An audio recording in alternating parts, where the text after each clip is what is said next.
People are not made to be alone. Isolation is bad for us. My guest today is none other than Levi Ware, a musician who walked away from a promising career as a touring musician to tune in to a different frequency. In 2010, he co-founded the Melodic Caring Project, a nonprofit that brings live streamed concerts directly to children battling serious illnesses. We've worked with artists like Coldplay and Zac Brown and the Black Eyed Peas and Flo Rida and over 400 artists of all genres, all sizes, and have brought love and connection and support to over 53,000 kids and families around the world that are battling isolation. What led you away from the traditional music path and to creating Melodic Caring Project? I just knew that music was meant for more than entertainment. And a friend of mine who's a middle school teacher had a student who was diagnosed with leukemia. And he called me and said, I don't know what to do with this. This is a really heavy diagnosis. And to me, that's where music shines. That's where music's powerful, you know? And I said, yeah, of course. Let's bring her out. Let's have a concert for her. And let's gather everybody around her that knows her, loves her, wants to support her, you know? So we brought all the classmates out and friends and family out and community members out. And we just had a concert to let Katie know that as she went down this brutal journey of leukemia, she was going to be supported, she was going to be loved, she just wasn't going to be alone, you know? And we did that, and it was a great concert. What is the first action you would take to ignite a global shift towards social harmony? So Melodic is an activation. It's an opportunity for artists to use their passion to impact the world in a good, positive, compassionate way. And that's what I would do, man. If we could activate our artist community, we can literally change the world.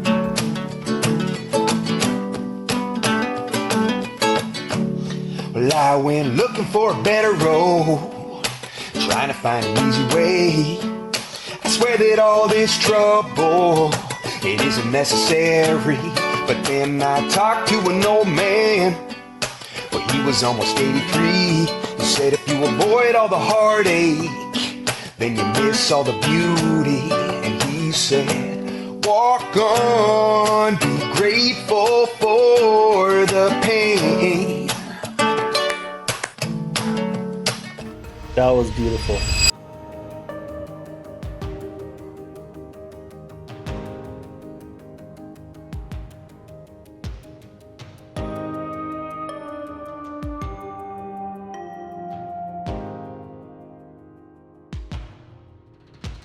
Welcome to Compassiviste Dialogues. I'm your host, Ali Horiat. My goal in this program is to educate our audience about various global issues and how we can help. My guest today is none other than Levi Ware, a musician who walked away from a promising career as a touring musician to tune in to a different frequency, one that sings to hospital rooms instead of stadiums. In 2010, he co-founded the Melodic Caring Project, a nonprofit that brings live streamed concerts directly to children battling serious illnesses, turning isolation, a difficult thing to do, but turning isolation into recognition and transforming patients into rock stars. I'm just going to say I remember my days being involved with sick kids in Toronto, and it was difficult walking onto that floor. Let me say that. So what you're doing is really noble, to go back day in and day out and to even belt out music, never mind say hello without just bawling. Long before live streaming became a norm, Levi saw technology not as a gimmick, but as a vessel for deep human connection. Through heartbreak, healing, innovation, and resilience, he models what it means to lead with heart and to let music serve not just as entertainment, but as actual medicine. Levi's helped coin a culture of recognition as healing by naming each child a rock star on air, making visibility itself a form of care. This practice has since been echoed by many artists across the world who now perform for hospitalized youth remotely through MCP's growing community. Levi, hello. I'm proud to be here with you on this, and welcome to Compassiviste Dialogues. Ali, thank you so much for having me. I appreciate it. Great introduction, man. I love that care, recognition as care. That really is, I think, bigger than most people realize. People need to be seen. They want to be seen, and in that seeing, there is value. And people need to be valued. So, thank you. Great introduction. Definitely. So you were a successful touring musician and you chose to pivot. You chose to change your life. I asked this as a first question to you because sometimes I have guests on the show from different walks of life, and I see myself in them in the sense that I used to be highly successful fund manager, and I was managing billions of dollars, and all of a sudden, I quit. It was literally an overnight. It wasn't planned. I Hmm. didn't have an exit strategy. I just stopped one day because I realized this is not me, and I need to move to be me. And I see this happening over and over again with so many people Yes. who are doing really important things, doing really pioneering things, finding themselves, being happy, choosing joy in a reflective way that doesn't include the hustle or the capitalism of it. You're in the music industry. There's a way to capitalize on that industry, and there's a way to be human in that industry. And you went down that route, and you saw the light at the end of the tunnel. You saw the $10 million contract at the end of the tunnel, but you said, and you made that shift. So what was that moment like? What led you away from the traditional music path and to creating Melodic Caring Project? Man, well, so that's a great question. I will say first that's probably generous. I toured, played, released music. Yes, we were top 50 on radio in the United States of America on AAA radio, and yeah, we definitely were seeing success in the music industry, but it's a tough go and it's a constant grind. So I for me, I think like you, it was less of a conscious decision of, I don't think I want to do this anymore. I need to do something else. And more of, as you pursue your dreams and your passions, doors open and doors close that you don't expect as you're going down this path. And in ways that the like this great big shining dream that you have for yourself, man, maybe you discover that it's not what you thought it was. Hmm. And for me, as I was playing and I was touring and we were on the road a lot, like I love being on the road. I love touring. I love going into communities that I wouldn't have gone into otherwise, except for that music brought me there. I love everything about that experience. But at the same time, um, that endeavor, that pursuit in the music industry can be toxic to the passion that inspires the music that started you on that journey, right? And so that's what I was discovering, is that as we were out touring and playing in radio stations and doing everything we could to be successful in the industry, it was stifling the passion that was inspiring the pursuit in the first place. Hmm. And so I felt like something's off here. This isn't what I was out to pursue in the first place, because music to me is something intrinsically powerful. It's a language beyond words, and you can connect with people that you otherwise couldn't connect with. And so as we were touring and playing across the United States, but playing in other countries where, English wasn't the first language. And I knew that, a lot of the audience was listening to the songs, probably not catching all of the lyrical intent, and yet still really resonating with the songs. Hmm. I saw that music is way more powerful than we give it credit for. And just that pursuit of music as entertainment, that's not what I wanted in the first place. And like I say, there's a point at which your passion can be derailed by the need to survive off of your passion, if that makes Hmm. sense. And so Absolutely. what I realized is this somewhere we got off track. This isn't what inspired this in the first place. And to be true to that inspiration, I need to find a different path because this isn't the one, you know? And so, I mean, I guess in retrospect, you're kind of right. It was a choice for me to step away and go, I'm not on the right path. And I can't figure out exactly why that is. I just knew that music was meant for more than entertainment. And what we were doing was not being true to this gift that I had been given.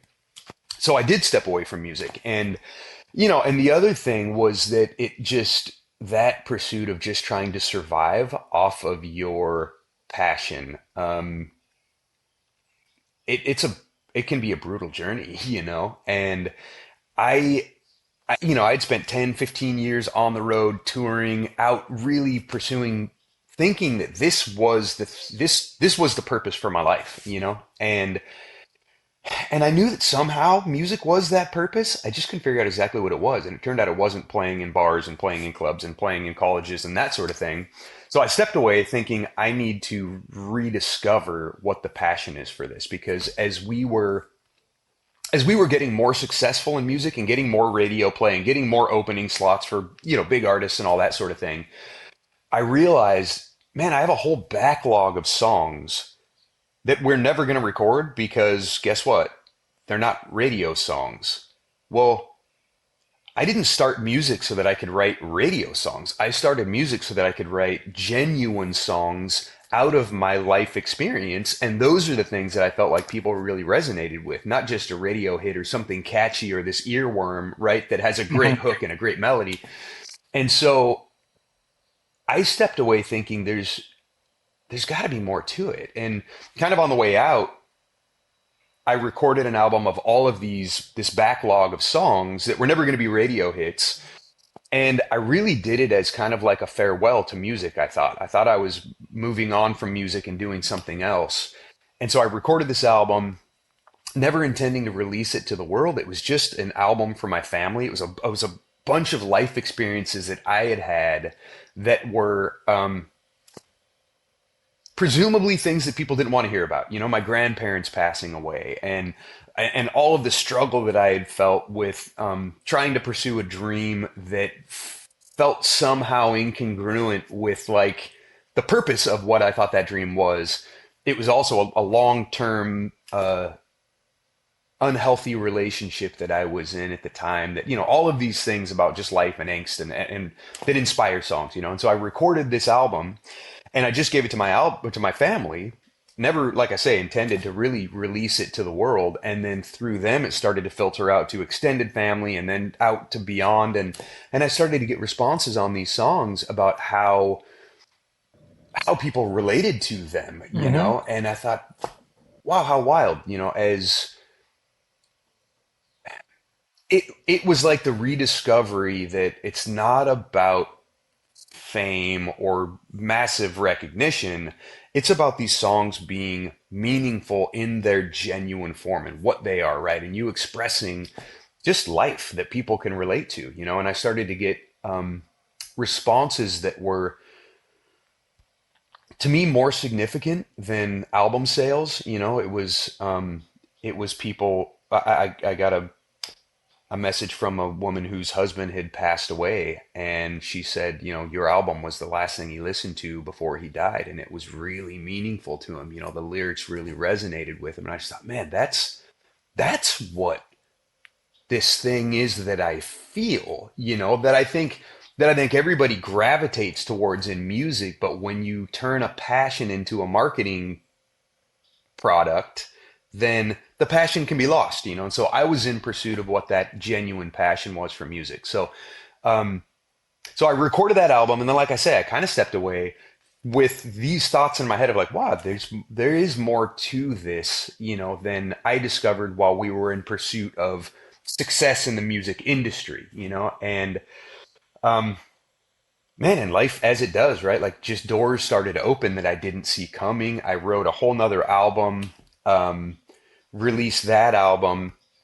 And then in the meantime of stepping away from music and really kind of trying to rediscover There's a lot of arrested development in my life that I had in that 10, 15 years of touring that I just had to grow in ways, right? And so I stepped away. Like I say, I came out of a long-term unhealthy relationship. I met my now wife. That inspired songs, right? Just working through life in general inspired a whole nother album. And so I thought, well, I'm not done. And what I realized is music is it's not something I do, it's something I am. It's my lens to view the world, right? And whether I'm playing in front of a crowd of thousands or in front of, I might just be sitting alone on my back porch playing a song, that is how I express things that I can't put into words. And so it's a coping mechanism for life. It's therapy for me. Mhm. It's like I say, it's my lens that I view the world with. It's brought me into countries all over the world that I have loved visiting and related to the people in a man in a way that just without music I wouldn't have had that interaction or that relationship. So I realized, all right, I will play music at some level, no matter what it is. I have to. It's just something I can't walk away from. And I moved to Hawaii for a couple of years. I came back from Hawaii. I recorded another album. We released that, and then my wife's like a brilliant business mind, doesn't understand the creative side of music so much, as a need. And and so she was looking at the amount that I had spent on recording an album. She was like, music's not a good investment. Like, well, financially speaking, that could be true, but Mhm. it's about more than financial return. It's about emotional connection. And she said, if that's what music is for you, then you need to find your outlet for your music that supports that emotional connection. And that's funny because that's the thing I'd been in pursuit of the whole time I'd been playing music. And so yeah, you're right. I don't know what that is. I've been searching for that for 20 years, and I can't figure out exactly what that is. And then a friend of mine who's a middle school teacher um, had a student who was diagnosed with leukemia, and he called me and said, I don't know what to do with this. This is a really heavy diagnosis and scary for everybody involved. Do you have any ideas? And to me, that's where music shines. That's where music's powerful. And I said, yeah, of course. Let's bring her out. It was a young girl named Katie. She was 11 years old. I said, let's bring her out. Let's have a concert for her, and let's gather everybody around her that knows her, loves her, wants to support her. So we brought all the classmates out and friends and family out and community members out, and we just had a concert to let Katie know that as she went down this brutal journey of leukemia, she was going to be supported, she was going to be loved, she just wasn't going to be alone. And we did that, and it was a great concert. And but it turned out that the night of the concert that we were holding, so that Katie wasn't alone, she had to be quarantined in the hospital and was completely alone. And it totally defeated the purpose of what we were doing. She had to have a bone marrow transplant. We were there so that she knew she wasn't alone. And instead, she was in the hospital completely alone and in quarantine. And we had a computer just like this. This was 2010. So live streaming was really not a thing, right? They had just, I mean, even just putting cameras on computers was pretty new at this point. And I happened to have a live streaming account because of another music experience I had done, and we thought, man, we could stream this show to Katie in her hospital room, and she could be a part of the concert that way. She can't be here physically, but she could be here emotionally and mentally through the live stream. And so we set up the live stream, we sent her the link, and during the concert, I would just look into the camera and go, Katie, you're supposed to be here with us tonight. Everybody is here to support you. We want you to know you're not alone. We love you. We're thinking about you, and we're going to be with you as you go down this difficult path. And then would turn the computer out to the crowd, and everybody in the crowd waved at Katie. And through that experience, Katie knew she was loved, she was supported, and she was not alone. And we walked away from that experience, my wife and I, and it was like all these puzzle pieces Mhm. fell into place, and we go, oh my gosh, we could do this for kids anywhere. And this is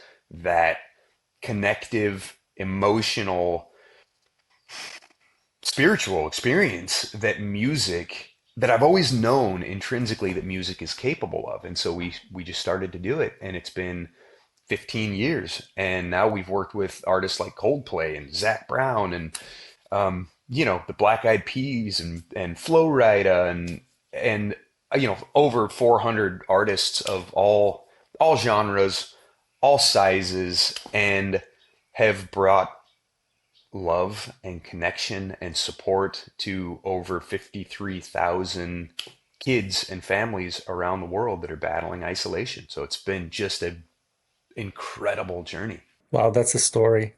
I love how um, connective it is because I'm just envisioning the moments and how things fell into place for you. And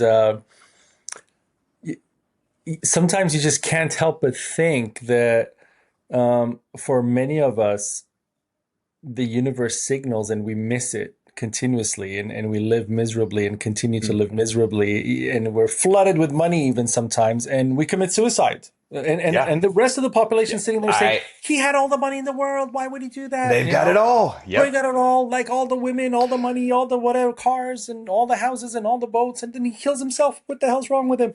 But then you're thinking you have no clue, right? And then less often people like yourself, they realize those cues. They realize I'm going down that dark path.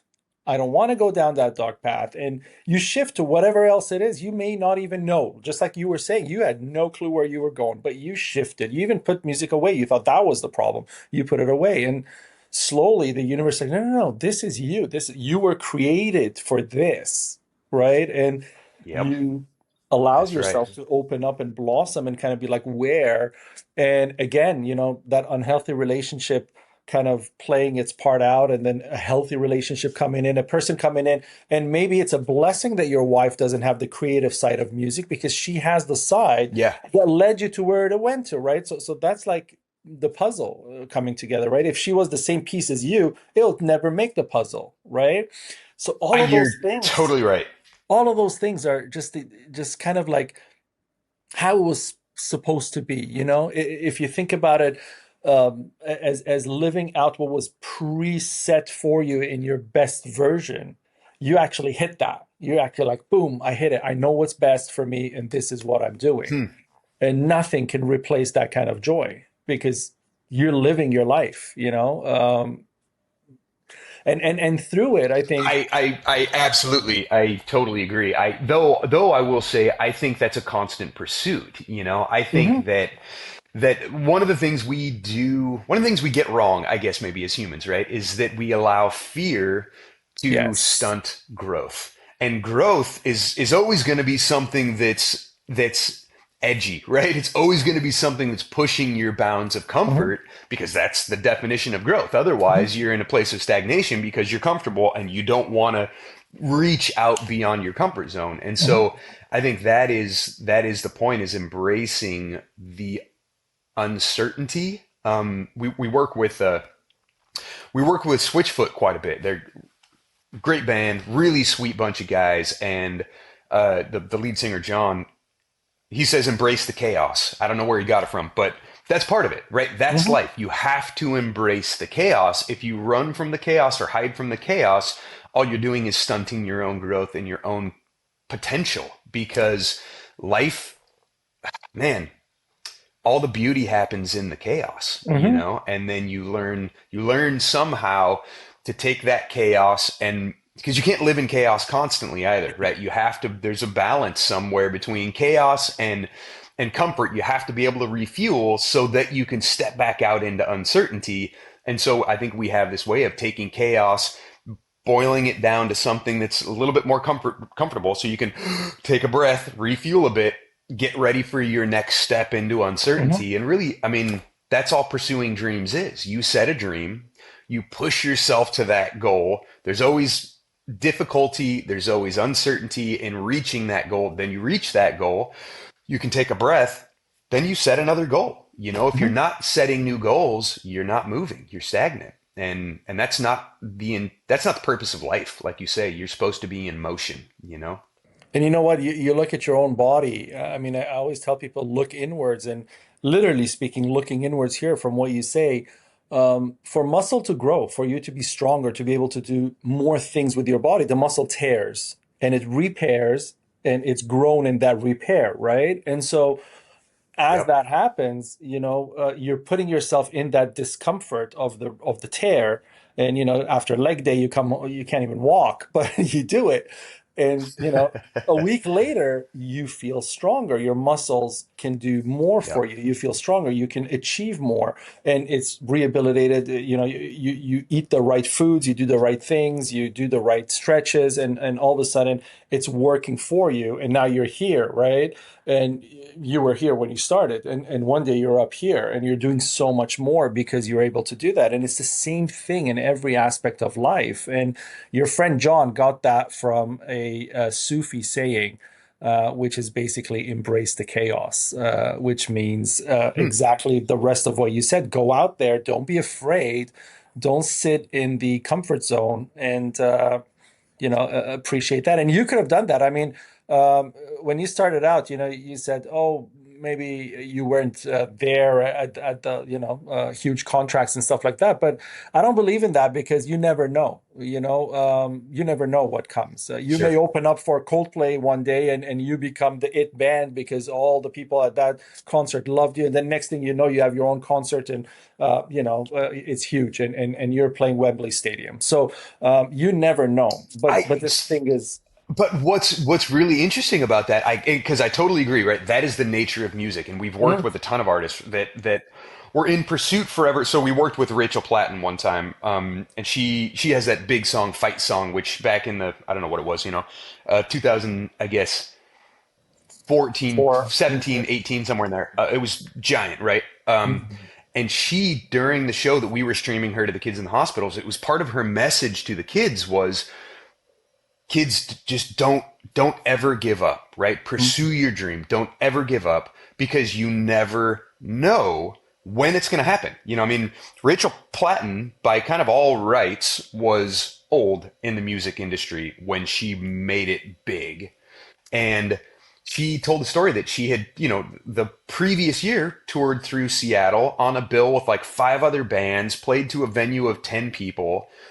1 year later, she had released a song that went huge and she was playing sold out venues around the Mhm. world, And so, yeah, you never know when that's going to happen. But the thing is, if you're not doing it for the right reasons, if you're not pursuing that genuine passion, if you're pursuing somebody else's vision of success, when success hits you, it could be the biggest curse ever, and you spoke to it Yes. earlier when you talked about people that have everything and still commit suicide. I mean, look at Chris Cornell, look at, I mean, there's any number of artists that you can point to who had the pinnacle. They reached the peak and yet were miserable because they weren't doing it for genuine reasons. They were Mhm. pursuing somebody else's vision of success, not their own, And so you have to find that genuine vision of success that comes from, a place of humility, a place of service, all of that sort of thing, so that when it happens, you're healthy and you can handle the success, or it'll tear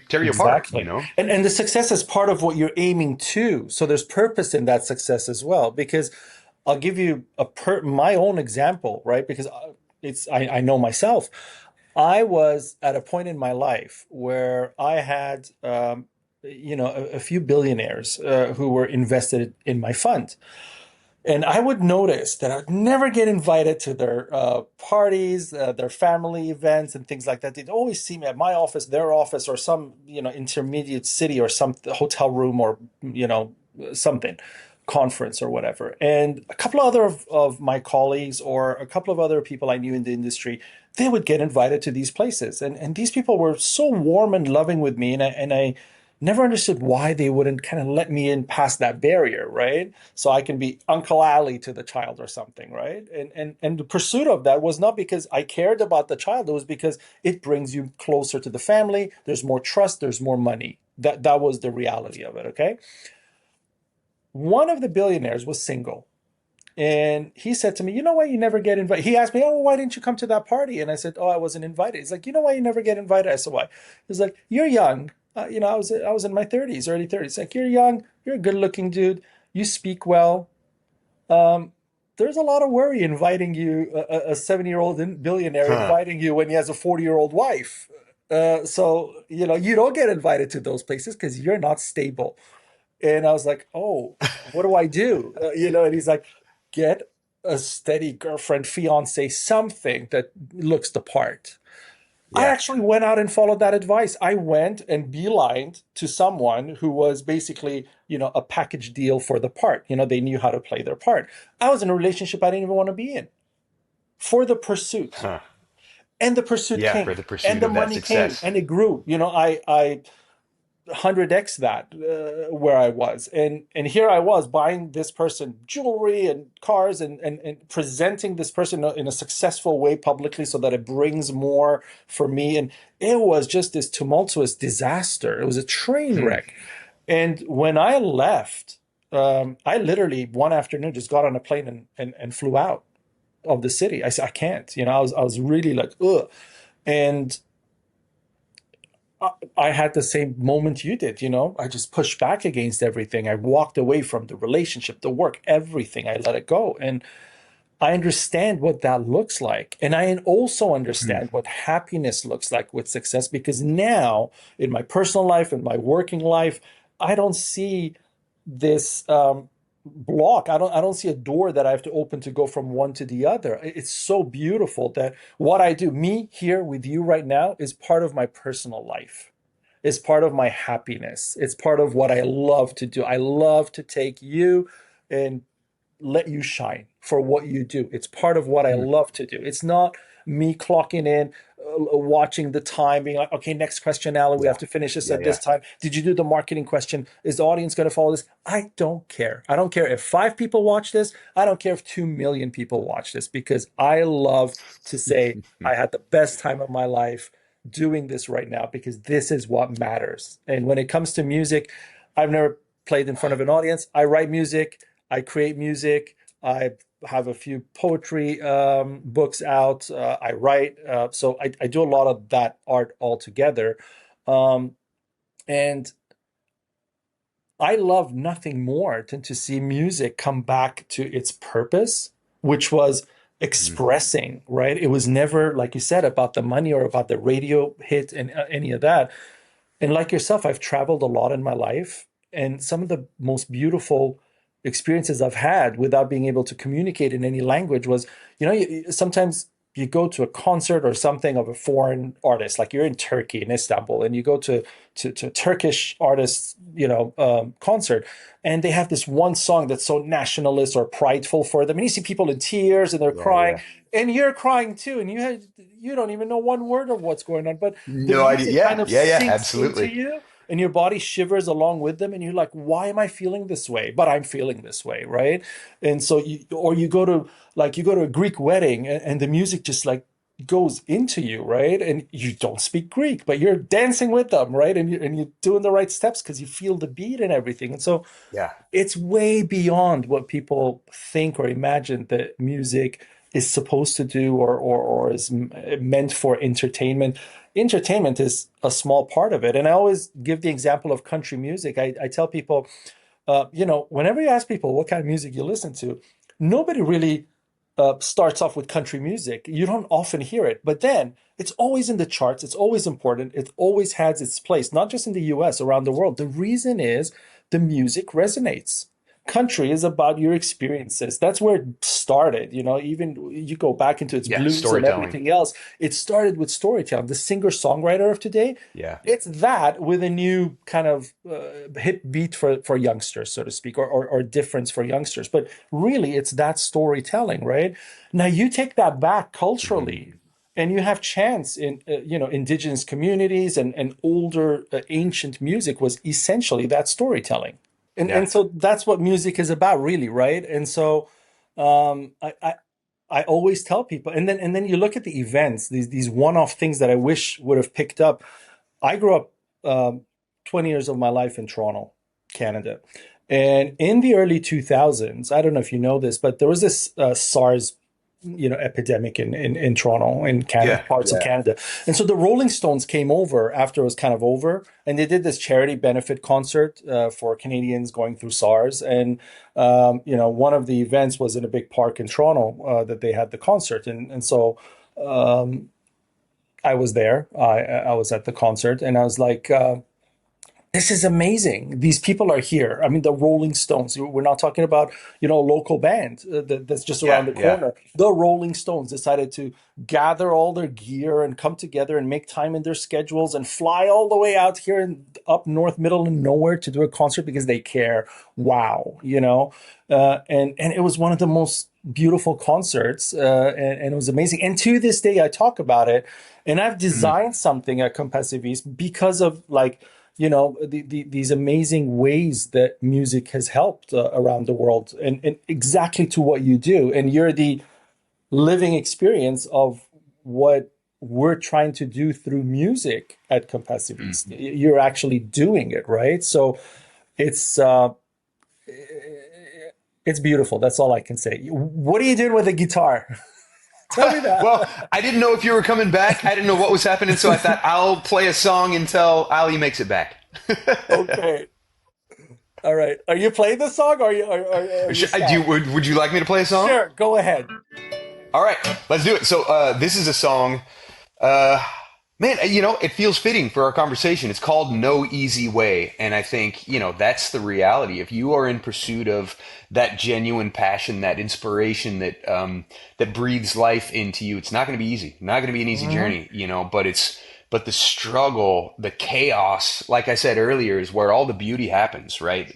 Um, Difficulty is where character is built. Struggle is where character is built, and where when you embrace the uncertainty is when new kind of unforeseen beauty can be brought into your life. And so Mhm. that's what this is about. I wrote this about the rock star kids that we serve. So we, with Melodic Caring Project, we call the kids the rock stars. The artists become the number one fans, supporting the kids in the hospitals. And so this was written about and for them. No easy way. Can you hear the guitar?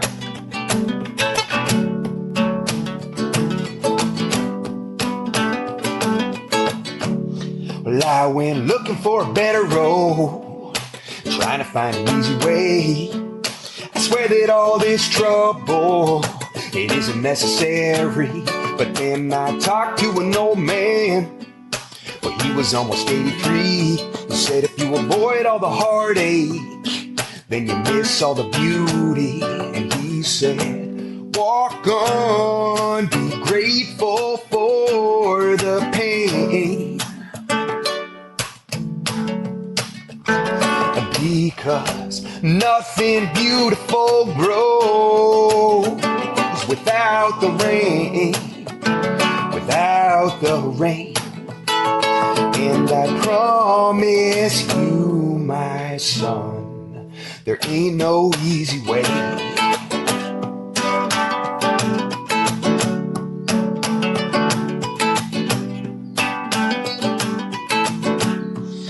So I changed my mindset. I'm gonna love every moment. I'm gonna take what I get and be grateful for it. I'm gonna walk on, grateful for the pain, because nothing beautiful grows without the rain, without the rain. And I promise you, my son, there ain't no easy way.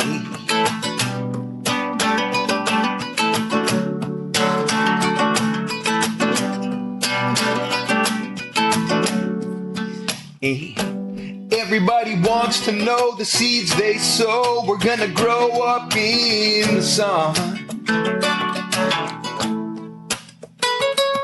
But easy come is easy go, and we all know that easy never helped no one to grow up strong.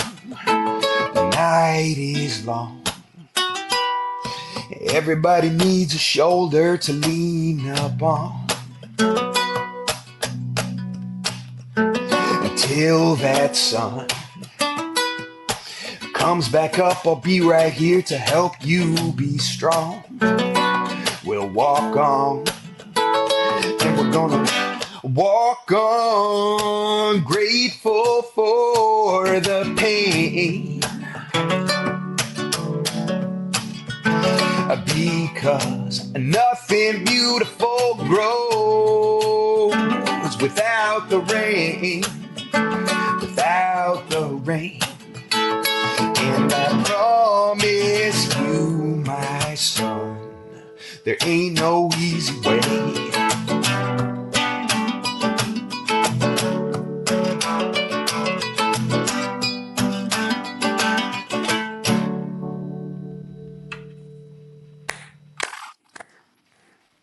That was beautiful.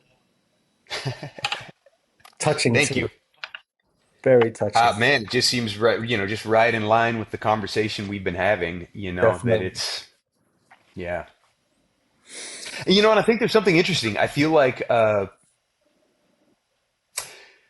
lot of times the difficulty, the struggle, the closed doors, what feels like the death of a dream is actually the catalyst that needed to happen to put you on the right path, Hmm. right? And Hmm. I feel like COVID was that for a lot of people. Like Yes. you had mentioned earlier on in this conversation, that a lot of people are wholesale changing, right? Like looking for joy in their lives rather than that comfort, because I think that it's really easy to get stuck in a job that doesn't inspire you, to get Hmm. stuck in, whatever that looks like in your life, that thing that you're doing simply because it's comfortable and everything outside of it is unknown, is I think people got to a point where they realized, no, I don't want Hmm. this anymore. I want joy. I want life. We got one crack at this thing, and Exactly. so you have to pursue the thing that brings joy and inspiration into your heart, and I mean, that's not to the exclusion of all your responsibilities and your commitments and but I feel like there's always a way to pursue passion, fit it into your life, Mhm. find a way to push yourself beyond your comfort zone and make passion a part of your everyday experience. Yes. That is the goal. Like you've just said it. That is the goal of life, because that's what joy is. I mean, joy is Yeah. probably the highest value of any uh, animal. Whether it's a dog or a crocodile or a human, we're all looking for joy at the end of the day. And we as humans have somehow, lost that in translation to think it equates to money at some point. And so we kind of, Or even happiness or yes, pleasure, right? I mean, yes, joy is something so much more profound than happiness or exactly. pleasure. Yeah, It's something in the midst of weeping, you can be joyful, right. When Yeah. you're there in the moment and it's all there with you and you find yourself in joy and passion is what leads there, right? Passion is what Mm, gets you to that point, which is beautiful. And I want to ask you a little bit about the work that you do. I mhm. want to start with the naming. I love rock stars because I'm sitting, like I said before, I mean, I was involved with a children's hospital and cause and terminal kids and I stopped going because it was so Mhm. painful. I was Yeah. supporting, but I wasn't involved anymore because I was like, I die every time I go in there. Like, why am I doing this to Yeah. myself? It's kind of sadistic, to myself. I don't want to do this. I go in there and I come out, and for 2 days, I'm just not Wrecked. happy. It's really Yeah. hard. And then I think to myself, how do you even want to be a doctor for that in life? Like it's so difficult, or a nurse. And so Yeah. when I read what you're doing and I saw the word rock stars, and I'm thinking these little kids are sitting there, and when you call them a rock star and their eyes light up, that is the Yeah. world right there. That's really Yeah. something. Take me a little bit through that and how that makes you feel, and how walking alongside their families and seeing them, seeing you bring a smile in this whole disaster and tragedy and the emotional weight that, just run us through the compassion, the grief, all of that, the naming. Yeah, absolutely. So, the name came from, it really is just distilling the mission of the organization into, the moniker of what we're doing. So melodic, melody, music, right? Caring. So we're combining music and genuine care, compassion together to help these kids in the hospitals, and that's where the name came from. Is just looking at, if this is what we're going to do, what do we call it, And, um, yeah, so the name I think just kind of came about because it felt like the easiest explanation of what we were trying to accomplish, in the work we were doing. I'm 100% with you about going to hospitals, working with these kids and these families on a daily basis can be very emotionally impacting, and heavy. But the thing is, what's amazing is, and this also goes along with this conversation, right? Is that we are all looking for in life. I think one, genuine connection. We are made for connection. We are made for relationship. People are not made to be alone. Isolation is bad for us, Mhm. and I think in a lot of ways that's demonstrated in things like depression and anxiety, where your first instinct is to sequester yourself, go away, be alone, be isolated. You're giving in to the illness in that way, right? And that's the last thing you need. It feels like what you want because you're comfortable being not being exposed, but what you need is connection. You need people gathering around you to support you, love you, value you, show you that your experience matters, Mhm. And so, um, what's amazing about these kids and these families is in the midst of staring death in the face, all the answers for life become very obvious and very apparent, and what we've seen time after time with these families is that all of the inconsequential is boiled away. They're not focused on, they're sitting there with their kids who are sick, potentially dying. They could care less about the bills, about the car payments, about getting a new car. What's the cool new car? What's the cool new clothes? What do you want to eat for lunch? They don't care about any of that stuff. All they care about is getting a few more minutes with their child that's dying. And through that, they learn we need this time with each other, right? They hone in on relationship as like the fundamental, most important thing in their life. And that's a lesson that we all need to learn. That is the reality. This experience, life is about each other. It is about Mhm. relationship. And so I've just really appreciated that they've taught us that. And what I've realized is that, yeah, it's heavy. There's a lot of heavy there. But just like embracing the chaos and embracing the uncertainty, embracing that experience for what it is, there's so much beauty in the midst of that struggle and in the midst of that difficulty. And that's what these families have taught us, is that, like I say, that the beauty is relationship with others. It's your faith, it's your relationship with your, whatever that is to you, right? You mentioned creator earlier, I mean, if that's your belief, then that relationship with your creator is the most important thing, and in reality, it almost, I don't care what the religious moniker your particular faith is, you live faith by loving the people around you. That's Mhm. reality, Mhm. and so, um, And everybody's I, going to say I don't, amen to that because, yeah, I mean, it's an amen to that. It's not a religion thing. You didn't speak Jesus or Muhammad or Moses. No, exactly this is right. across the entire universe. Yep, yep. If God is an expression of love, then loving the people around you is the greatest expression of your love for your God or your creator, That's your whatever you worship. call that. That's your Yep, worship, right? exactly right. That's your worship. Exactly right. Yep. So Absolutely. in the midst of heavy, in the midst of difficult, these families have taught us that the secret to life, and the secret to life is relationship. It's each other. It's caring and compassion towards each other. And, just like Steve Jobs, says, or really anybody says, at the end of your life, you don't care if you could have got another meeting. You don't care if you could have moved a few more units. You don't care. None of that matters. The only thing that matters is the relationships that you honored in your life.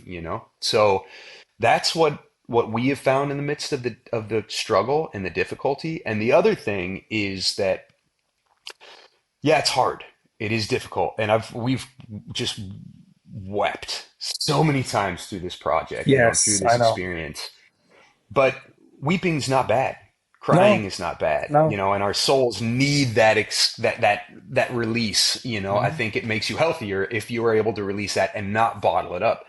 And whether we were there or not, these kids are suffering. So you can avoid it and avoid the suffering and find comfort outside of that, but the suffering's still happening. Mm. So if you can insert yourself and bring one moment of joy, one moment of respite, one moment of light into the midst of darkness, then that's good work. And that's what we hold on to. Yeah, it might be tough, but in the midst of struggle and difficulty, we get to bring a little bit of hope, and um, there's a lot of purpose in that. That's a very uh, man, affirming, I guess, Hmm. experience. And that's to me what lets us know, all right, we're on the right path. That child might have died, but we gave them the only Hmm. laughter, the only smiles, the only joy they had before that. And that's something that their family will hold on to dearly forever. Hmm. So yeah, it's part of it, and that's part of life. I mean, that Right. there's a problem with Western culture avoiding realities of death and struggle. Those are real. That is a part of your life. And Hmm. a lot of cultures. I spent time in Africa, and um, I loved their approach to life and struggle, and even death. That weddings and funerals are the things that they spend the most money on, where they're extravagant in the way they celebrate those Hmm. things, because that's what life's about. Hmm. It's not about avoiding those things. It's about embracing the realities of life. And in Western culture, unfortunately, we avoid death like like like we actually think we can. But guess what? Hmm. It's where we're all going. So don't try to avoid the thing that's utterly unavoidable. There's a Chinese proverb that says one often meets their fate on the path they choose to avoid it. We are all going there. So don't avoid it. Hmm. Let's embrace it for what it is, and be there for each other in the process. And essentially making the best of it until that point. And you know Yeah. what? The thing is, people resonate with what you're saying because there isn't room for misrepresenting what you're saying or misinforming what you're saying. I mean, look at it this way. A child is in the hospital. Essentially, they're on their deathbed. And you don't know how long. You don't know if it's a week or a month or 2 months. And that is the state they're in. Now, an ice cream may make them happy for a moment. Playing a video game with their dad may make them happy for a moment. The little things here and there makes them happy for a moment. But the rest of it is difficult. And there's a lot of pain and suffering through those moments. And then you go in and you bring joy and the pain is gone and there's excitement and there's happiness and Yeah. there's all these good emotions and there's also anticipation. I remember when I was going in Yeah. hospitals, for example, I'd arrange for a clown to come and do a show for them or something to get them excited and happy, and they tell them today a clown is coming or today Spider-Man is coming, and so they're anticipating every time the door opens. It could be the nurse coming Yeah. for a check-in, but they're looking now. They're not just sitting Yeah. there because they That's know the it. door opens and a nurse comes in and it's going to be a syringe. They're not thinking that. They're hopeful, right? And that hope until you walk in and then they see you there, like, oh, he came, right? And then there's a whole event that's going to happen and all of these things. And it's just, or turning the computer on and seeing you there, it's just it's an event, right?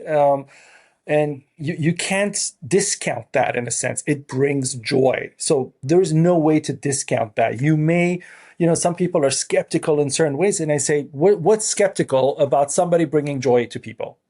Man, well, not only that, but there's a mind-body connection that we are still trying to wrap our heads around, right? And Mm, and your physical health is informed largely by your mental mental health health, as yes. well, right? So if you have lost the will to live, your body, Stops. not in every case, but it will give up, Yeah. and we know this. We don't know exactly why. We're still learning about, Hmm. the brain and synapses and pathways and all that sort of Right. thing.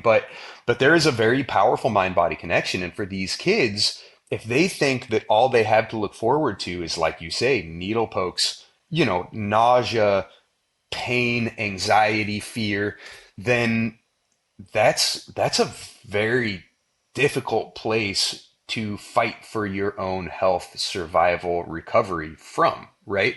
If you can introduce hope, joy, all of these things that are Hmm. something forward looking, that bring a sense of peace, a sense of purpose, a sense of something more than pain, then you are helping those children fight for their own health. And we've had a number of kids come to us. I mean, it's been 15 years now, right? So they might have been kids when we started with them, and now they're adults who are married and have their own kids. It's been an incredible journey, and we've had adults come to us who um, were kids when we supported them through Melodic Caring Project, and they've said to us, "I wouldn't be here today if it wasn't for Melodic Caring Project. I'm alive today because of Melodic Caring Project." Hmm. And we didn't know how literally to take that. In a lot of cases, it felt like, wow, what a sweet, powerful, hyperbolic thing, not literal, I'm sure, thing to say. And no, it turns out for a lot of them, it was very Yes. literal. They just said, I was done. I didn't want to do it anymore. Some were suicidal, some were ready Yes. to end it. And that glimpse of joy was a glimpse of hope. It was a glimpse of purpose. It was a glimpse that the darkness can end and there's more beauty to look forward to. And there are moments of darkness in our lives that's all we need is just one glimpse of Hmm. something beyond the darkness that we feel in the moment. And for that, you hold on, and that's so powerful. Like you say, Hmm. you can doubt faith, you can doubt a lot of things all you want, but when when it results in genuine joy and Hmm. in somebody living because of the hope that was brought into their life through a moment, can't doubt it. It just is. Of course. And you know what? I'll say this. There have been instances where we hear of somebody who was miraculously saved at a certain church that is known to have miracles, or a certain place in the Yeah. world, that a certain river in India or wherever it may be, right? And I I am skeptical that you walk into that church and sit on a bench and somehow you're healed, for no reason. But I'm not Yeah. skeptical that if you have the hope and the belief that you want to get Yes. healed and you want to get better, that is just that driver, that church, that story, the backstory, the history, the imagination that, there were 35 kids who were in crutches and then they walked out of this church. All of those stories are just the empowerment that you need to say, I can do it. And you go in there with that mindset, and Yeah. you force your body to say, no, I'm not ready to let go. I'm not ready to do this. And I really want to continue. And I have this and this to look forward to.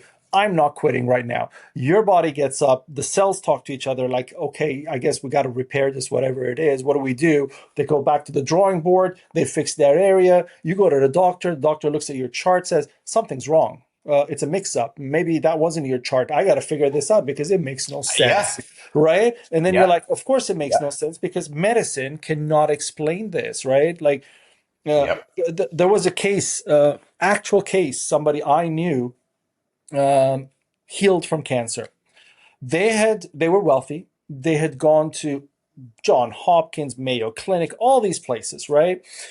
Spent tens of thousands of dollars, hundreds of thousands of dollars. And the end of it was, sir, you have about 3 months. Enjoy it, you know, and we can have a nurse with you and all of that to give you all the sedatives and medications to ease the pain, but just enjoy it. Okay. Went to the East, went to a monastery, went into a place where he found hope and meditated and was guided into a way of self-healing. This human who had 3 months is now 20 years Huh. fully healed, to the point Yeah. that when they went back to the clinics and said, ta-da, they said something's wrong. They had to have a board meeting to Impossible. say Yep. what happened with the files. Like, where is the mistake? Bring the tech team in, tell us where the files got screwed up or something. They still won't Yeah. accept it, right? Because they Yeah. need that scientific proof, and they're not willing to look beyond it. But I love what you say, because that is exactly the difference. And it's people like you. It's the stories like Mary showed up here and she healed the children. It doesn't matter if it happened or Yep. not. It matters that Santa Claus is not real, but it doesn't matter. It matters that we believe in it, because that joy, all kids wake up at 5 a.m. that day, right? I mean, it's the ideation of it. Like, it just Yeah. it builds you to that. So it is literal. Take it very literally. You do save lives. You do save lives. I'm going to say that Hmm. twice and 3 times. You do save lives, because that is what you do. So never discount that. Hmm. I want to ask you about COVID, because I know, you've been doing this for probably almost a decade before COVID hit, right? Yeah. And Yeah. yeah. So you were like full swing doing this and everything, and like everybody else, COVID hit. And um, what happened to you? Because it affects everything you were doing. You must have had to adapt like extremely during COVID with the families and everything else, and all the isolation. And on a personal note, did it affect you artistically and creatively and everything else? Because I remember you mentioned Coldplay early on, and remember when Chris Martin was doing the concerts at home alone, putting the camera on Yeah. Yeah. himself, Yeah. like he Hmm. had no outlet, right? He was like, what do I do? I need to connect. So he's like, I don't care who shows up, somebody show up on the other side of the camera for me, because I'm gonna play. And everybody was going through that. How was COVID for you and for MCP? Man, talk about a wild turn, right? That nobody anywhere saw coming, and that, like I was saying earlier, was was the struggle, was the roadblock that we needed as an organization to grow. And we didn't know that at the time either, right? So think about this. We are an organization that live streams concerts to kids in their hospital rooms. COVID hits, there are no concerts. So what are we as an organization, right? Our entire mission has just been completely halted around the world, you know? So we had to stop and go, man, what are we? If is that what we are, or are we an organization that supports and brings hope to kids, and that was just a means to do it, but we have other ways to do it. Mhm. And what we realized is, through the 10 years of doing what we were doing as our core program, live streaming concerts to kids in hospitals, giving the names of the kids to the artists that are performing, so while they're playing their show, they will send love and shout outs and dedications to the kids in hospitals. In the midst of that 10 years of doing that, we realized, you know what? We've made a lot of really personal connections with these kids. It's not a one-way thing. We're not just streaming concerts to kids in hospitals. We've been connecting one-on-one, playing personal concerts, just like the song I played earlier. And so there's all these other ancillary things we were doing as a natural part of the relationships that we were building with the families, that we realized these are really powerful connections. We need to turn these into actual core programs for the Mm. organization, because music is gone at this moment anyway. So we launched what we, one-on-one music therapy sessions, group music therapy sessions, because it's really important for these kids to know that they have peers that understand them, right? For a child that's sick, they're surrounded by a group of kids that are healthy that don't understand what their struggle is, don't understand what their experience is, don't understand what their battle is. And just being seen, known is huge. Witnessed is huge. That's a big part of what makes you human, And for these kids, they feel completely alone. And not only that, but as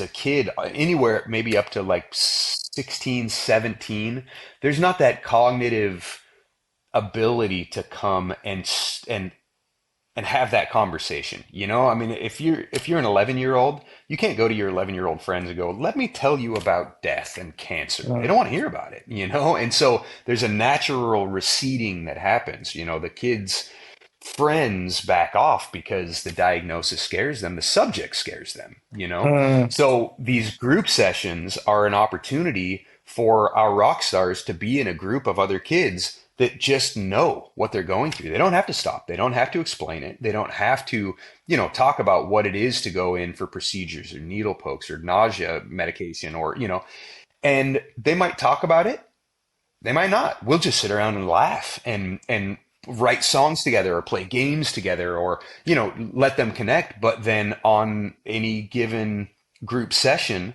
one of the kids might go, "Oh man, I have to go in for a scan tomorrow. I have to go in for," and then all the other kids will go, "Oh yeah, I did that last week or I had that last month." You know what you should do?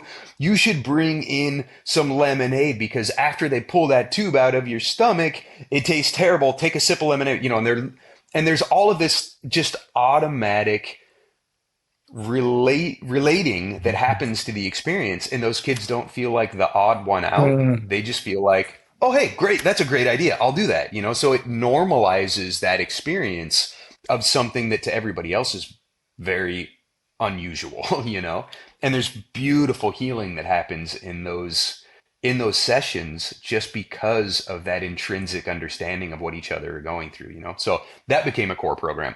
Then we started a program we call Rockstar Requests, where we have artists around the world that we'll have a rock star child who's going through a really difficult week, and they'll reach out and say, I love Regina Spektor. I love Coldplay. Would you sing me a Coldplay song? And absolutely, one of our artists that we call rockologists will learn a song for the rock star kid that's in the hospital and do a dedication. And it's a simple cell phone video, right? They'll set up their cell phone, go, "Allie, I know you're out there. I know that this is a tough week for you. I know you got a lot coming up that's not something to look forward to, but I want you to know you're not alone. I think you're amazing. You are the rock star. I am your number one fan. I know you love Coldplay. I learned a Coldplay song for you. So this is for you for when you go into your procedures. You can listen to this and it'll just help you through," right? They sing the song. We send that to the rock star. And that all of a sudden becomes a lifeline in the midst of, just like you said, nothing to look forward to.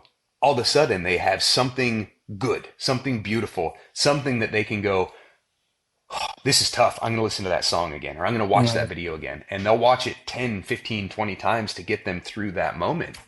And so COVID, rather than derailing us, which is what it felt like it was doing, instead pushed us to Mm. rise to the challenge, to rise to what was really happening. And that one core program then became four core programs because we added one-on-one music sessions, group sessions, and rockstar requests.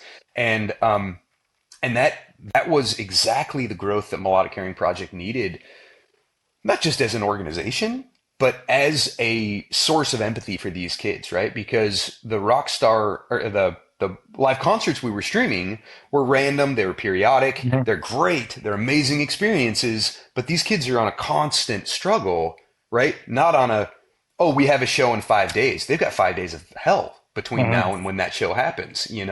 So now we have three other ways to support these kids on a constant, ongoing basis.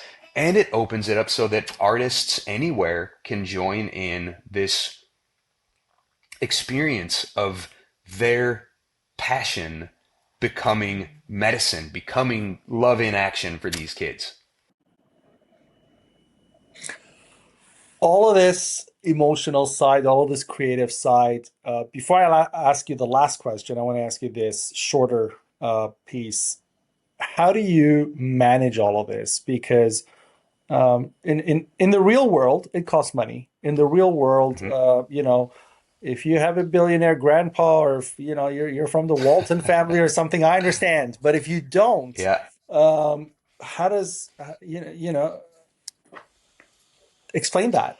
Man, with struggle, with fear, with trepidation, with uncertainty, right? This is exactly the conversation we're having. It is well beyond the comfort zone.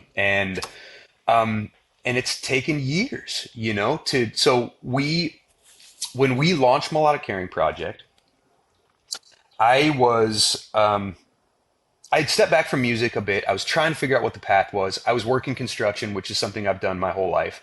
My wife is a full service bookkeeper. She was managing properties and doing accounting. We launched Melodic Caring Project, and we realized, man, and we had a 1 and a 2 year old at the time. So life was very full, Wow. very, very Okay. busy. And we realized we can't manage all this. We don't have the bandwidth to work two full-time jobs, to launch a nonprofit, to, still pursue music, to raise our kids. We're going to have to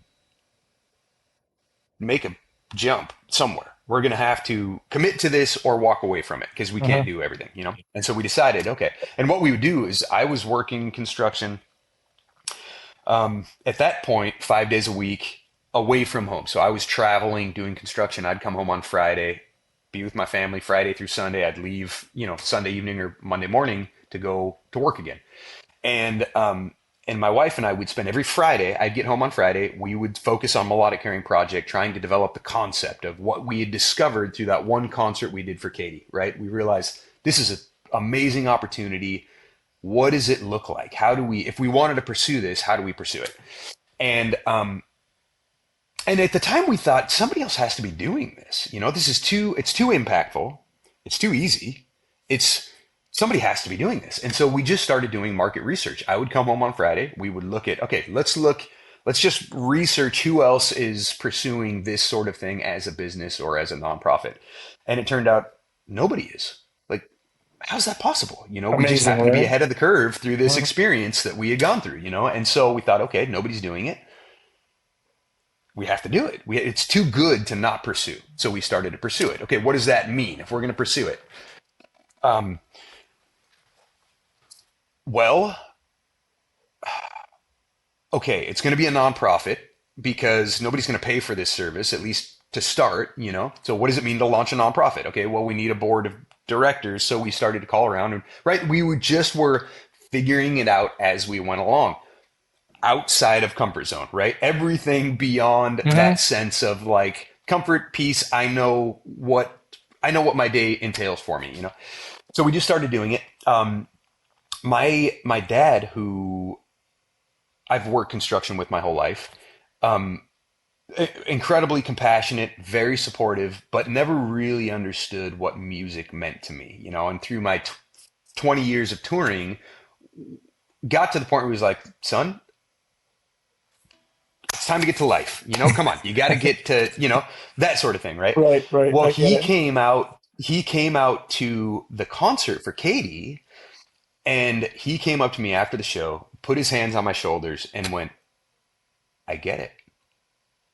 I get it, right? It was the first time that the thing that I always knew music was connected with him on an emotional level, not that Mhm. cerebral. Just like my wife said, this is a bad investment. This doesn't make sense. If that's the lens you're looking at it from, you're right. It's a bad investment. It doesn't make sense. If you look at it from a human connection, relationship, emotion, from that lens, there's few things that are as powerful as it. So my dad finally got a glimpse through that lens of, oh my gosh, this is what you've been pursuing. This is why you can't Mhm. walk away from it. And I get it. And then he went and talked to his accountant and his attorney and said, you need to hear what my son's doing, and told them about Melodic Caring Project, which at this point we've been doing for a few months. We'd done a few shows. There's this incredible connection, still very, very early on. And his accountant said, that's incredible. That's incredible work. I'll I'll donate the time to turn them into a 501c3.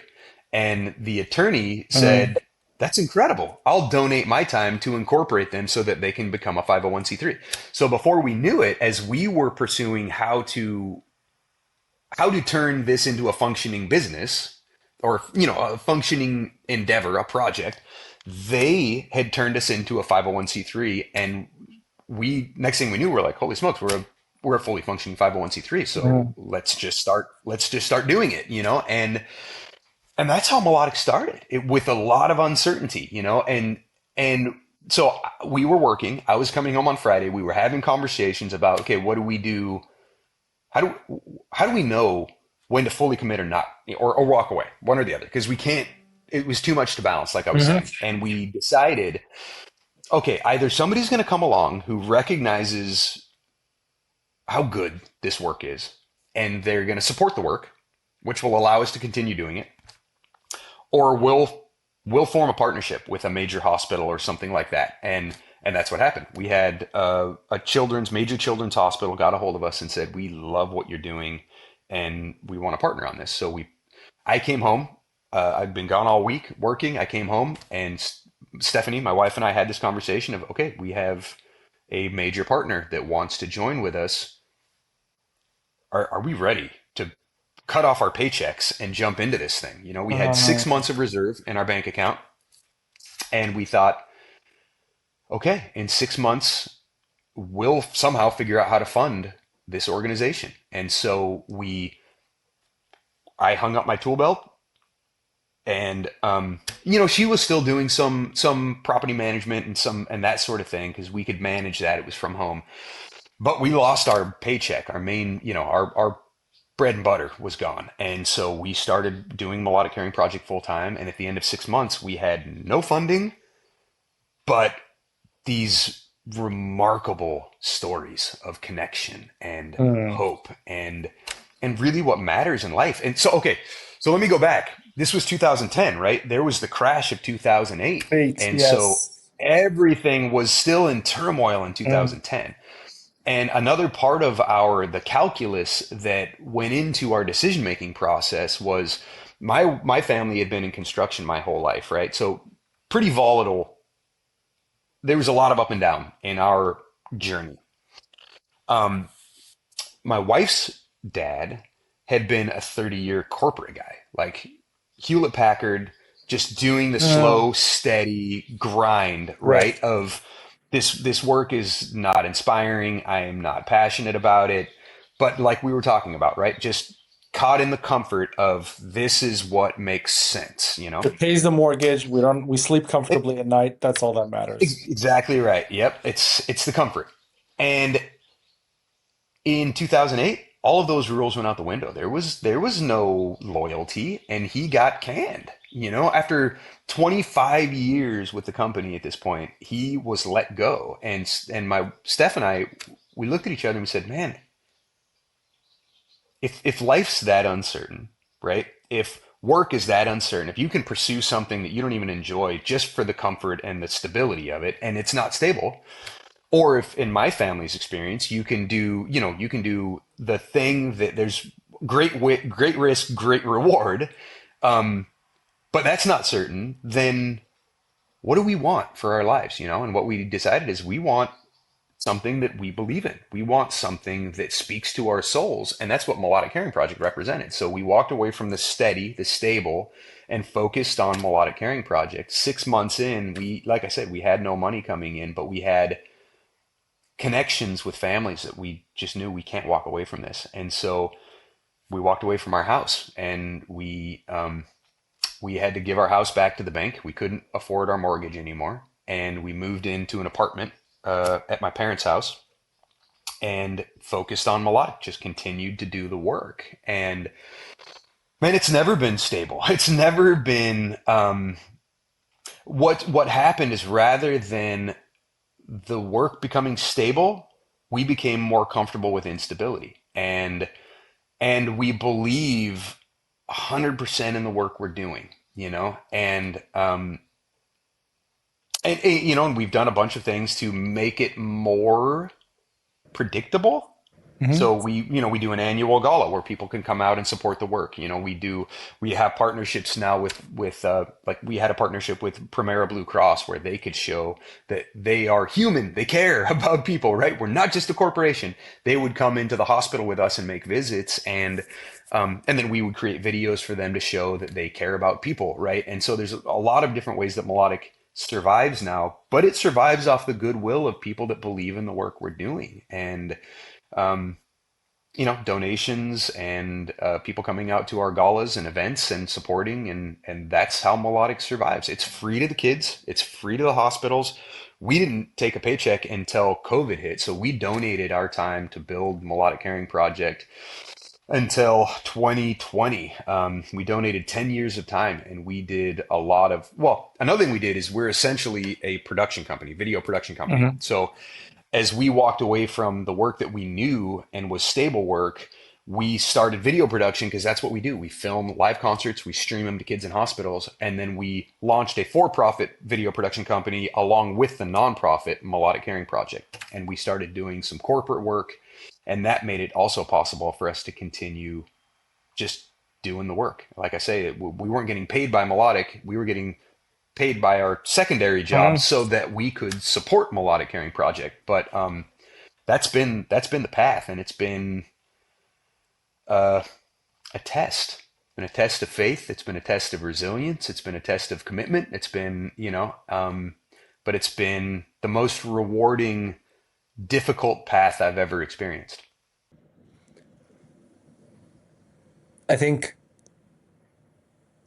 people like you, with the work that you're doing, should never have to consider or account for the financing of it. I think there should be some kind of an account where they just hand you your needs financially, because that's just, the smallest issue, but it's so big and it's so crumbling and it's so impacting. But in reality, I mean, there are people who are buying right now one car with the money you need to sustain, Melodic Caring Project for a Yeah. decade. They're buying one car with that they won't even Yep. use or do anything with. And there are artists out there who could, literally musicians out there who could fund this with one night of their tour.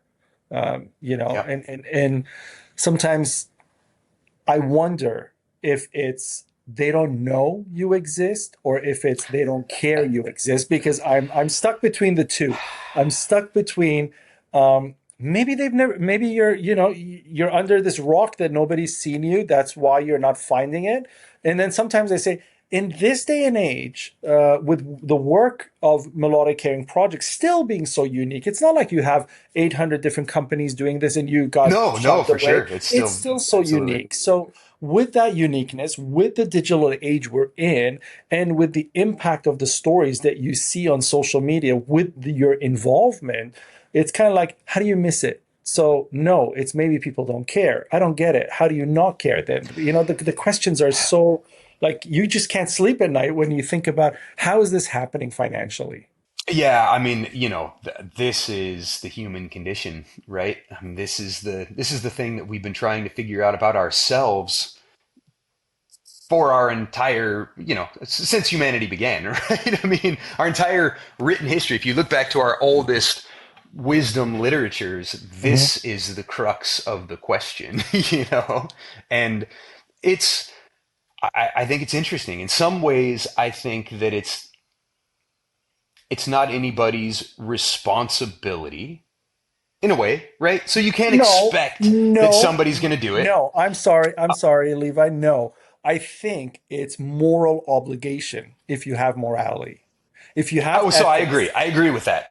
I agree with that. I I feel obliged. subscribe Right now, to, I'm speaking with you, yeah. and I'm waiting for us to stop recording so I can start talking to you about how I can support what you're doing.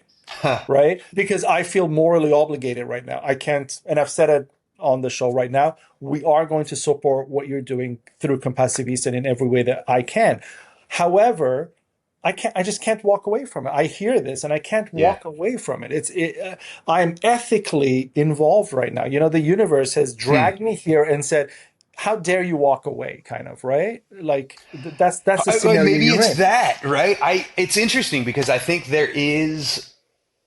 there can be a entitlement that goes with good work where you feel that people owe you something because you've sacrificed your life to do something good.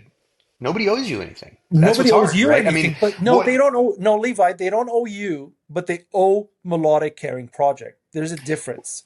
Okay. For so me, I I'm here's a not morally obligated to you buying another guitar. I couldn't care less. yeah, But yeah, I yeah, yeah. am morally Yeah. obligated to you when you want to go to one more hospital room and funding doesn't allow you. And that child is affected by that. I am ethically obligated to Okay. make that sacrifice, even if it means I should skip one meal to make that happen, because that is something that we do communally. That is community. That is how we come together. But I am never So obligated to worry about you personally. You're right. so here's where it's at then maybe. I think I actually love this conversation because I've not had this conversation with anybody. But I think maybe where it's at is a part of this is part of the conversation we've been having, right? Where why do some people walk away from comfort and embrace chaos and their lives thrive because of it, right? Well, they answered the call. The call was there. It was in their heart. You said it earlier. A lot of us miss the call, right? That the you said the universe gives. Do And we I miss use the it? word Do we universe because I don't intentionally want to. avoid it? Yeah, Right? Yeah, no, totally, totally. I'm yeah, with you, and and in the end, it doesn't matter, right? Because right, right. It doesn't matter if you call it Yahweh or Allah or God I or know what Jesus. my connection is, right? I Yes, know what exactly. my That's what belief is. matters. I know what inspires me to engage in Right. love towards others, and in the end, that's the place that we all meet. You know, Hmm. if we're answering the call, then we're all loving, genuinely loving, and having compassion for each other, and that's where we all meet, and that's where God is transcendent, you know? Exactly. And so, That's worship. in in that same way, I think this is where it's at then. If that's the call that's on your heart, then that's the thing you have to be true to, right? And there's a lot of people doing really meaningful, significant, Hmm. important work out, right? There are people that are starving to death. You can't put it's hard to put musical connection above somebody who is starving to death in the Right. moment, you know? And I think that we to be true to like you say, our moral obligation or our moral convictions, it's to respond to the call that's placed on your heart, whatever that is. And if we all did that genuinely, right? If every person was true to the moral call that was placed on their heart, this world would be heaven. There you We go. wouldn't be in hell. We've Exactly. created hell through our denial of that call that's on our heart. We can turn it into heaven at the moment we decide to honor that call. Exactly. Look, And you said it earlier in yeah, healing, you know? I mean, yes. it's the same thing, man. Exactly. And again, it's literally obvious. You take, you said hunger and poverty. You take the amount of people in poverty and hunger and, from starving to death all the way to being hungry, and it's about half the population of the world. You take the Mhm. amount of food that we waste, and it's about 50% of the food. If we were efficient and not wasting any of the food and equitably spreading the food, nobody would be starving or hungry. It's Yep. very Yep. mathematical. Like you could just put Yep. all the equations there in everything.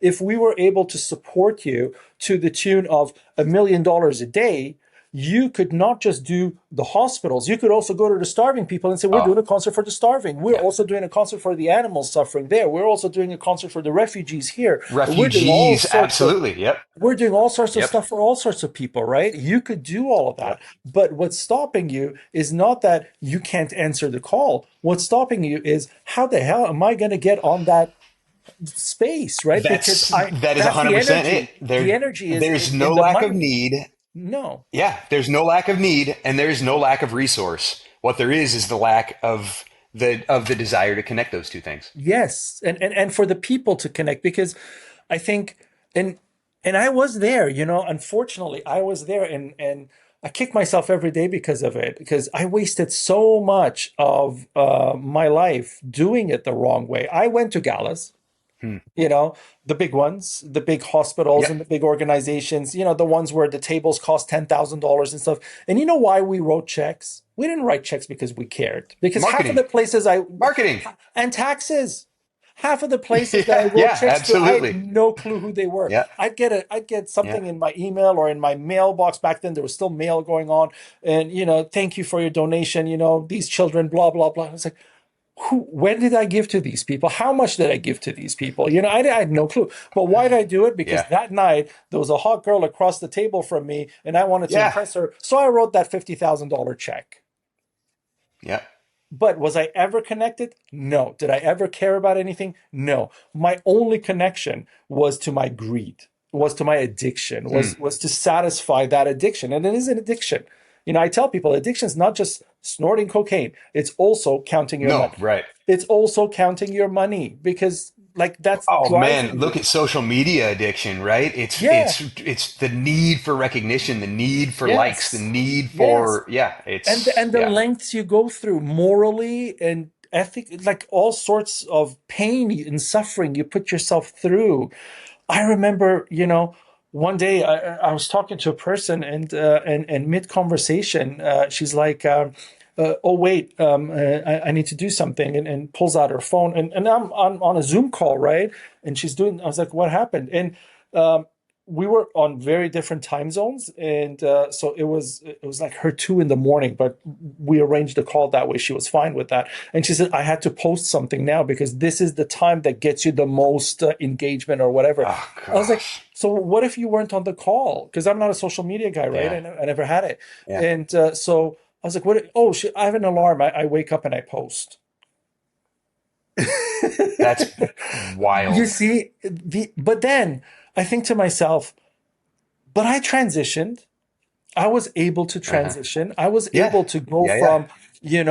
from, crying over, I ordered my car with the leather double stitching and I got single stitching because they screwed up at the factory and I'm crying now. I went from that to actually losing sleep over, what am I going to do with the Maasai people that I'm helping in Tanzania over there because there's going to be a Hmm. drought and then a flood and they don't know how to deal with that because they're the best cattle people, herders, but they don't know what to do with climate change. So we're there trying to help Yeah. them. We have scientists down there trying to help them. But what happens? What's going to happen when the flood comes? Oh my God, how many are going to die? Like, what can I do more?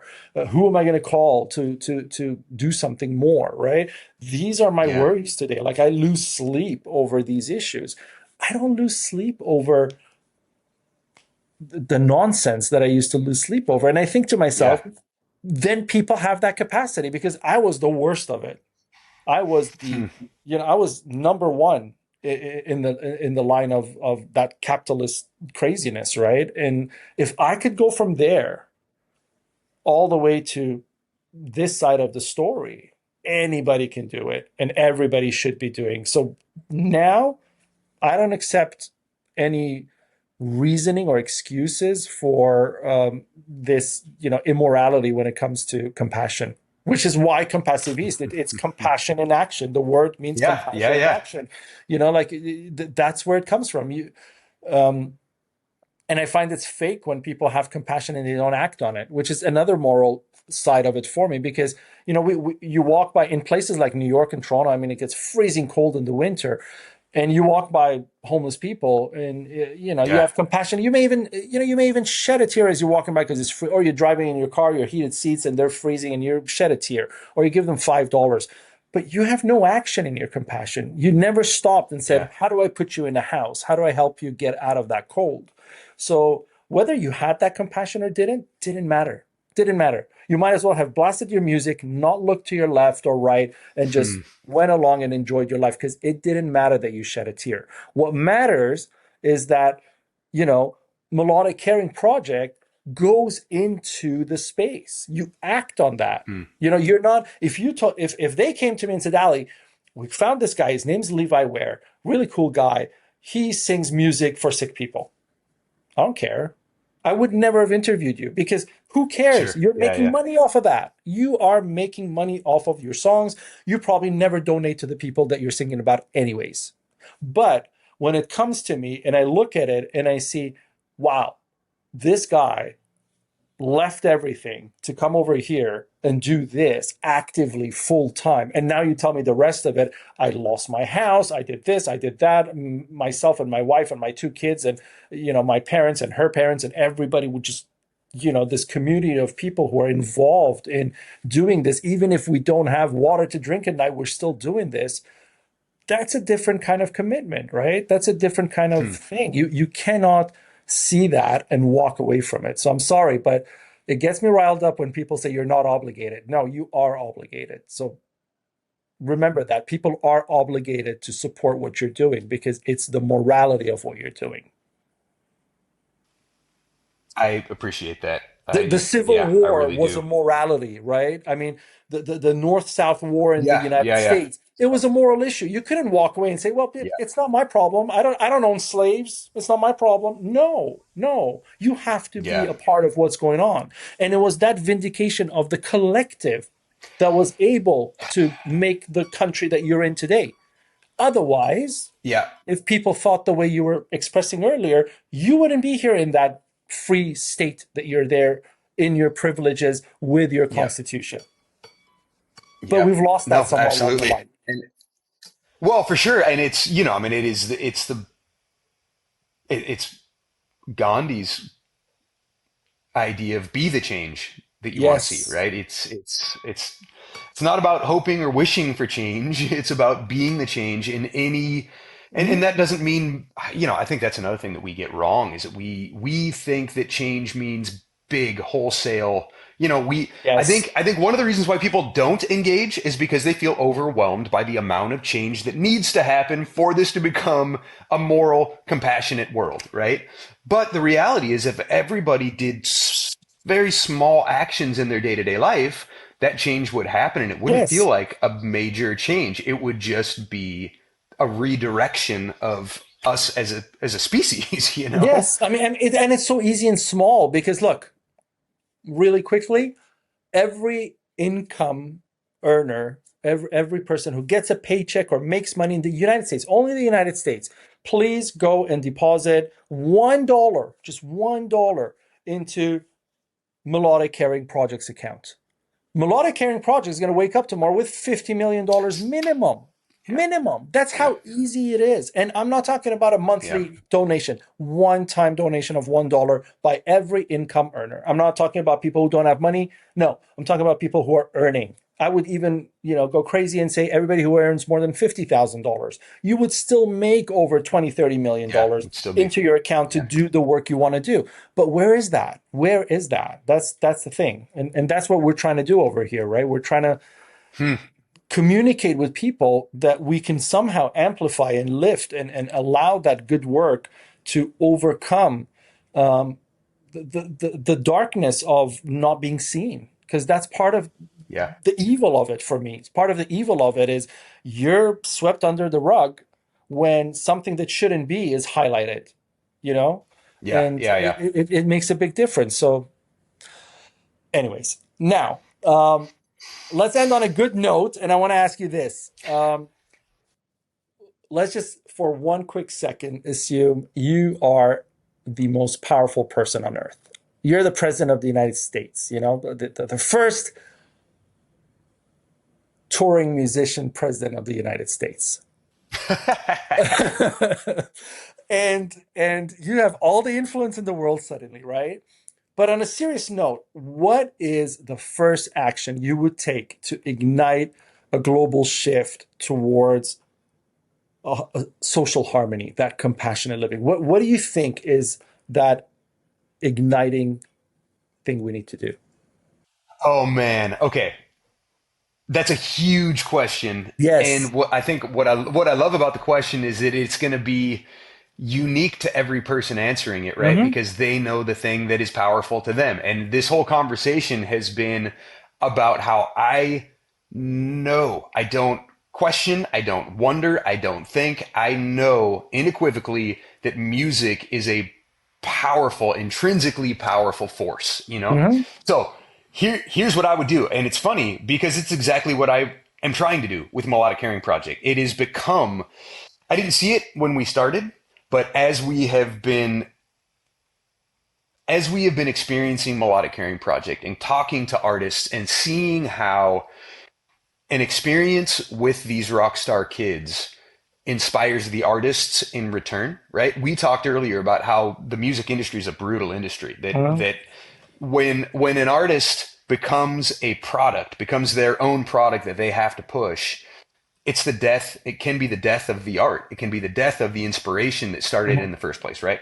But if you can breathe life back into the soul of an artist, then that's life-giving, right? When they see that their music is about more than entertainment, it's about connection, it's about hope, it's about medicine for these kids in hospitals, it breathes passion back into them, which reinvigorates them as an artist, which then in turn brings more good, more beauty into the world. So what I've realized is that the artist community in the world is a stagnant army. They do not perceive the power they have. They don't understand what they've been entrusted with, right?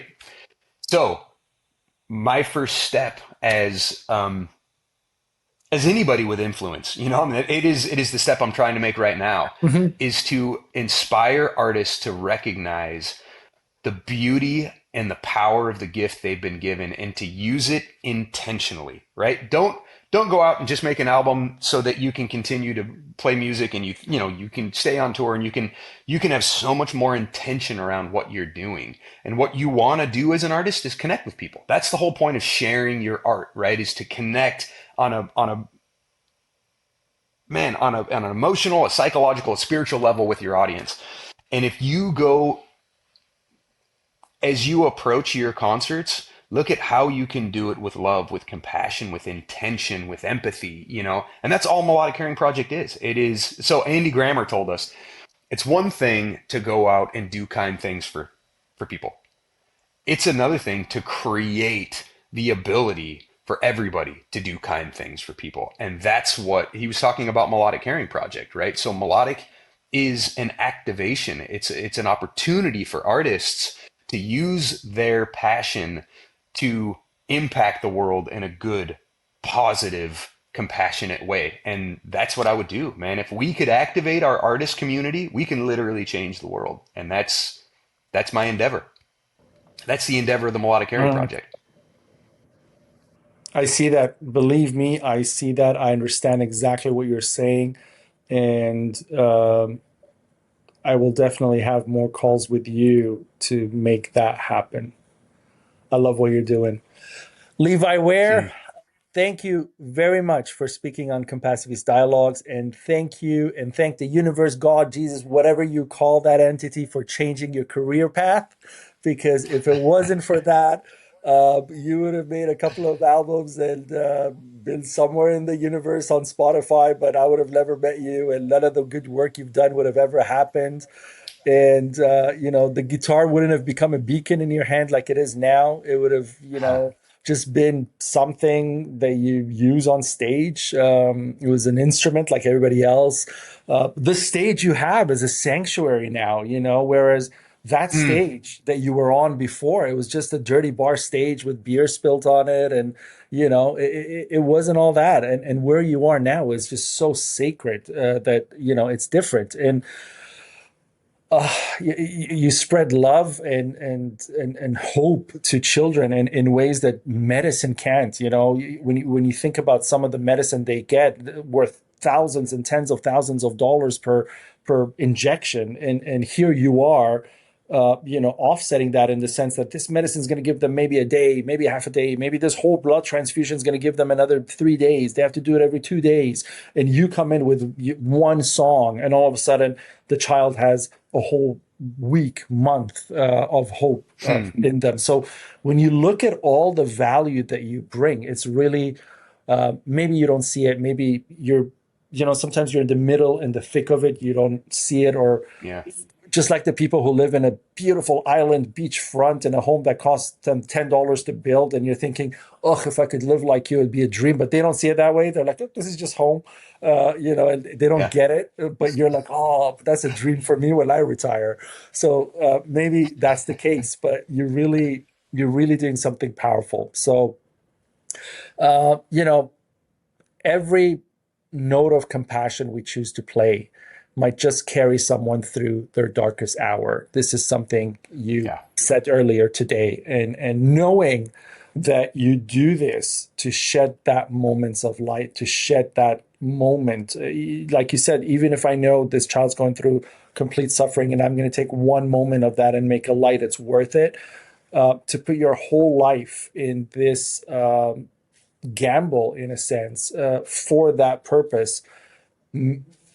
Essentially, you're a poster child for Compassiviste, because that's really what it's about. It's about having compassion and being active about it. So I love what you're doing. I think a lot of people, a lot of the audience are going to resonate with what you're doing, and we're going to make sure to see a change here. And to the audience, this is why I do Compassiviste Dialogues. It's not because I want to become Joe Rogan. It's not because any of that. It's because I want to bring the Levi's of the world and put them in a place where we can know about them, where we can interact with them, where we can grow what they're doing, and where we can be a part of that, connect with them, where we can build on our compassion and exercise it and ignite ourselves and activate. So the reason I ask people to subscribe, the reason I ask people to share is so that these people get the amplification they deserve for everything that they're doing.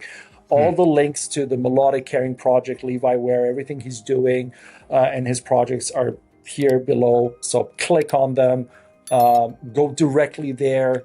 I don't care if you don't come to Compassiviste or donate here. That's not the point. The point is to direct you guys to the people who are doing the good work that we want to support and be with.